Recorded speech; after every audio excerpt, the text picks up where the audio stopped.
예배에 오신 의왕우리교회 성도님들을 주님의 이름으로 환영하고 축복합니다.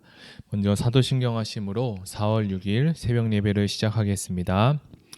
나는 전능하신 아버지 하나님 천지의 창조주를 믿습니다. 나는 그의 유일하신 아들 우리 주 예수 그리스도를 믿습니다. 그는 성령으로 잉태되어 동정녀 마리아에게서 나시고 본디어 빌라도에게 고난을 받아 십자가에 못 박혀 죽으시고 장사된 지 사흘 만에 죽은 자 가운데서 다시 살아나셨으며 하늘에 오르시어 전능하신 아버지 하나님 우편에 앉아 계시다가 거기로부터 살아있는 자와 죽은 자를 심판하러 오십니다. 나는 성령을 믿으며 거룩한 공교회와 성도의 교제와 죄를 용서받는 것과 몸의 부활과 영생을 믿습니다. 아멘. 네, 오늘은 요한복음 16장 1절에서 15절의 말씀을 가지고 성령의 인도하심이라는 제목으로 하나님 말씀을 나누겠습니다. 제가 먼저 성경 봉독해 드리겠습니다. 내가 이것을 너희에게 이름은 너희로 실족하지 않게 하려 함이니 사람들이 너희를 출교할 뿐 아니라 때가 이르면 무릇 너희를 죽이는 자가 생각하기를 이것이 하나님을 섬기는 일이라 하리라. 그들이 이런 일을 할 것은 아버지와 나를 알지 못함이라. 오직 너희에게 이 말을 한 것은 너희로 그 때를 당하면 내가 너희에게 말한 이것을 기억나게 하려 함이요. 처음부터 이 말을 하지 아니한 것은 내가 너희와 함께 있었음이라. 지금 내가 나를 보내신 이에게로 가는데 너희 중에 나더러 어디로 가는지 묻는 자가 없고 도리어 내가 이 말을 함으로 너희 마음에 근심이 가득하였도다. 그러나 내가 너희에게 실상을 말하노니 내가 떠나가는 것이 너희에게 유익이라. 내가 떠나가지 아니하면 보혜사가 너희에게 오시지 아니할 것이요 가면 내가 그를 너희에게로 보내리니 그가 와서 죄에 대하여 의에 대하여 심판에 대하여 세상을 책망하시리라. 죄에 대하여라 함은 그들이 나를 믿지 아니하며 의에 대하여라 함은 내가 아버지께로 가니 너희가 다시 나를 보지 못하며 심판에 대하여라 함은 이 세상 임금이 심판을 받았음이라. 내가 아직도 너희에게 이를 것이 많으나 지금은 너희가 감당하지 못하리라. 그러나 진리의 성령이 오시면 그가 너희를 모든 진리 가운데로 인도하시리니 그가 스스로 말하지 않고 오직 들은 것을 말하며 장래일을 너희에게 알리시리라. 그가 내 영광을 나타내니 내 것을 가지고 너희에게 알리시겠음이라. 무릇 아버지께 있는 것은 다 내 것이라. 그러므로 내 말하기를 그가 내 것을 가지고 너희에게 알리시리라 하였노라. 아멘. 사람은 미래가 보이지 아니하면 큰 두려움에 빠지게 됩니다. 저희 가정은 작년 여름에 3명의 아이가 태어났습니다. 처음으로 아이를 양육하는데 한꺼번에 3명이 태어나니 어떻게 해야 할지 전혀 알 수가 없었습니다. 아이들은 시간이 지나며 더 많이 울고 또 우는 소리 또한 더 커져만 갔습니다. 아내와 저는 언제까지 이 상황이 지속될지 두려웠습니다. 그러나 아이를 키워본 경험이 있는 사람은 시간이 지나면 아이들은 안정을 찾고 울음도 그치며 또 100일이라는 시간이 되면 100일의 기적을 맛보게 된다는 것도 알려주었습니다. 앞으로 자녀들이 어떻게 될지를 그들 알기 때문에 지금 많이 울어도 크게 걱정하지 않을 수 있습니다. 오늘 본문에 나오는 제자들은 예수님이 자신들을 위해서 영원한 구원자가 될 것이다 라고 생각했습니다. 그런데 갑자기 어느 날 예수님은 제자들과 함께 모여서 제자들에게 너희를 떠날 것이고 너희랑 이별할 것이다 라고 이야기하십니다. 이 말을 들은 제자들은 큰 혼돈 가운데 빠지게 됩니다. 예수님은 제자들이 당연히 그러한 반응을 할 것을 알고 있었기에 그들에게 성령님에 대해서 소개해 주고 앞으로 너희에게 박해가 있을 것이다 라고 예고해 주셨습니다. 이런 예고는 당장이야 근심을 줄 수 있지만 후에는 제자들에게 안심과 위로를 안겨줄 것입니다. 주님은 제자들과 함께했던 그 3년이라는 긴 시간 동안 하나님 나라와 그리고 복음을 가르쳐 주셨습니다. 공생의 3년 동안 하셨던 주님의 사역이 이제 제자들을 통해 예루살렘과 온 유대와 사마리아와 땅끝까지 이르러 증인의 삶이 시작될 것이라고 예고하십니다. 그런데 하나님의 아들이신 예수님도 자신의 힘으로 하나님의 일을 하지 않으셨음을 우리는 성경을 통해서 알 수 있습니다. 주님은 세례 요한에게 세례를 받기 전까지 어떤 하나님의 일을 하지 않으셨습니다.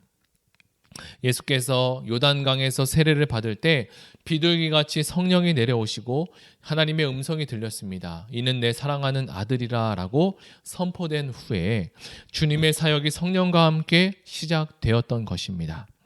하나님의 아들이신 예수님도 성령 없이는 하나님의 일을 할 수 없으셨습니다. 마찬가지로 제자들도 우리도 성령과 함께하지 않고는 하나님의 일을 할 수가 없습니다. 그렇다면 우리가 알아야 될 것이 있는데 성령님은 어떤 분이신지 그리고 그 성령님은 무슨 일을 하시는지 우리가 이해해야 될 필요성이 있습니다. 첫째로 본문을 살펴보면 성령님께서 오셔서 하시는 일 중에 하나가 세상을 책망하신다라고 합니다. 좀 더 구체적으로 성경은 이렇게 표현합니다. 죄와 그리고 의와 심판에 대해서 세상을 책망하신다. 예수님은 왜 세상을 책망하셨을까요? 이 말은 성령께서 우리를 책망하시기 전까지 어느 누구도 자신의 죄에 대해서 스스로 깨달을 수 없기 때문입니다. 그렇다면 성령께서 어떤 죄를 책망하시는지 한번 살펴보겠습니다. 성령께서 책망하시는 말씀은 죄라는 것인데 그 죄는 도덕적으로 윤리적인 죄가 아니라 예수님을 믿지 않고 받아들이지 않는 것을 말합니다. 이것은 수많은 죄들 중에 가장 큰 죄입니다. 다음으로서 두 번째로 성령님은 의에 대해서 책망하십니다.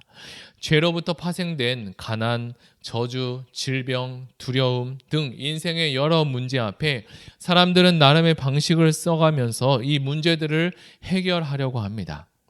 그러나 어떤 부분은 해결이 되고 그러나 오히려 해결되지 않고 해결하려고 하면 할수록 덫에 걸려 답답함이 커져가는 문제도 있습니다.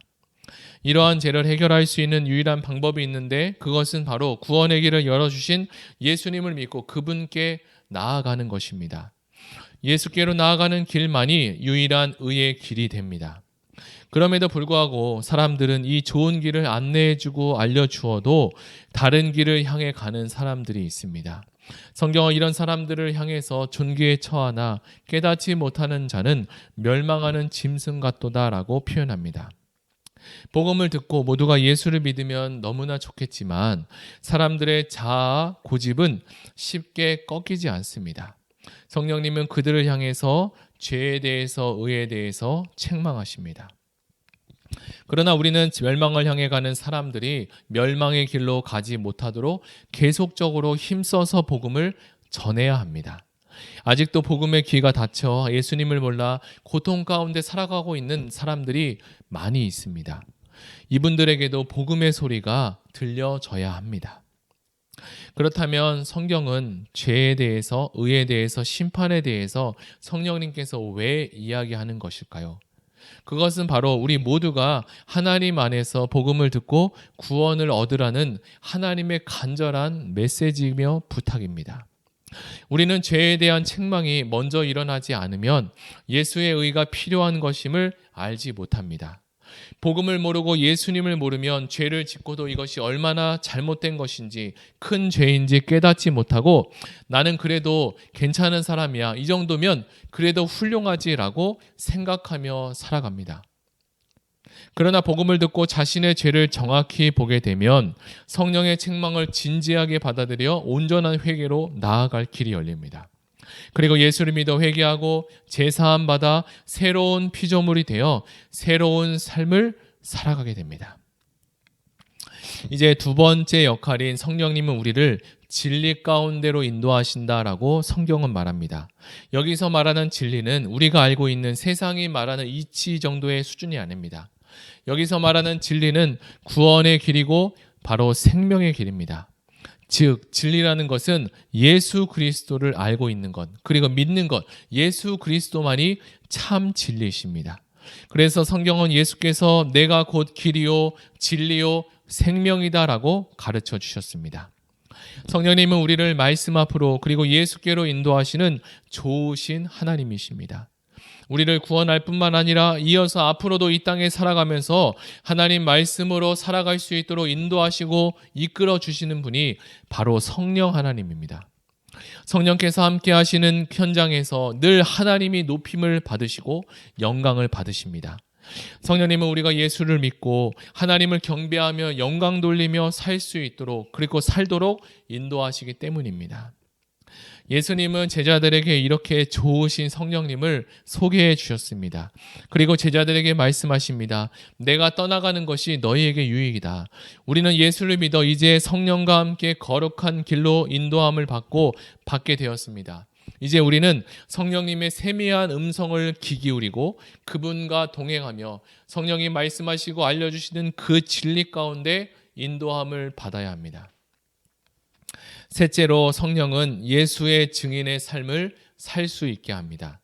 사도행전 1장에 성령이 교회를 세워가는 모습을 보면 성령이 너희에게 임하시면 너희가 건너를 받고 예루살렘과 온 유대와 사마리아와 땅끝까지 이르러 내 증인이 된다고 말씀하셨습니다.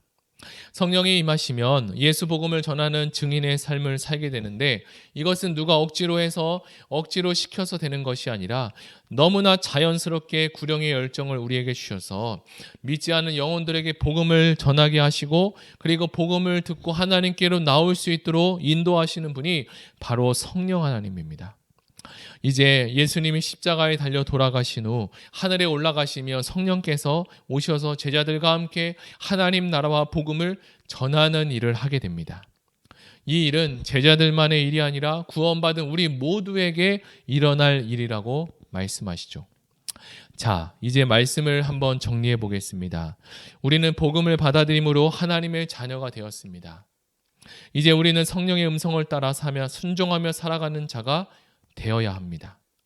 성령의 음성을 따라 살지 않으면 내 안에 있는 성령을 근심하게 할 뿐만 아니라 귀 기울여 순종하게 되면 성령의 충만함을 받고 거룩한 삶으로 인도함을 받을 수 있습니다. 의아우르게 모든 성도님도 성령님에 대해서 우리가 이해하고 성령의 세밀한 음성에 귀 기울여 순종하며 살아가시기를 예수님의 이름으로 축복합니다.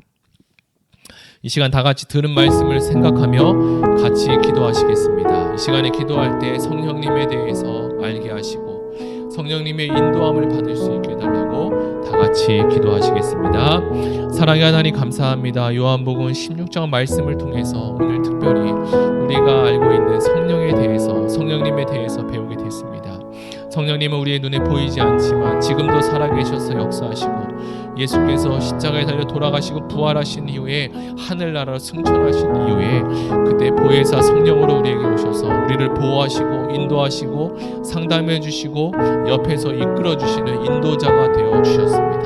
하나님, 성령님은 죄에 대해서, 의에 대해서, 심판에 대해서 세상을 책망하는데 이 성령님을 통해서 우리가 하나님께로 나오고 진리 가운데로 인도함을 받게 되었습니다. 하나님, 성령 하나님, 우리에게 날마다 세밀하게 그리고 친절하게 우리에게 알려주시는데 그 음성을 우리가 듣게 하시고 그 음성에 예민하게 반응할 수 있도록, 세밀하게 반응할 수 있도록 주님 은혜를 더하여 주시옵소서. 감사드리며 예수님의 이름으로 기도드립니다. 아멘. 이 시간에 두 번째로 기도할 것은 교회를 위해서 다 같이 기도하겠습니다. 특별히 기도할 것은 온전한 연합을 이루는 공동체 의왕우리 교회가 되게 하시고 다락방의 진실한 공동체 가운데 하나님 모두가 아름다운 교제와 섬김의 역사가 일어나게 도와주시고 하나님께서 함께 하신 성령의 역사하시는, 성령의 진리 가운데로 인도하시는 성령의 충만한 다락방들이 되게 하여 주시옵소서. 코로나 상황 가운데 2022년도 계속적으로 진행 가운데 있는데 다락방 교제가 하나님 아름답게 온라인과 오프라인으로 잘 적절하게 변형되게 도와주시고 그곳에서 풍성한 나눔과 하나님의 성령의 은혜가 있게 도와달라고 우리 다 같이 온전한 연합을 이루는 공동체가 되게 해달라고 다 같이 기도하시겠습니다.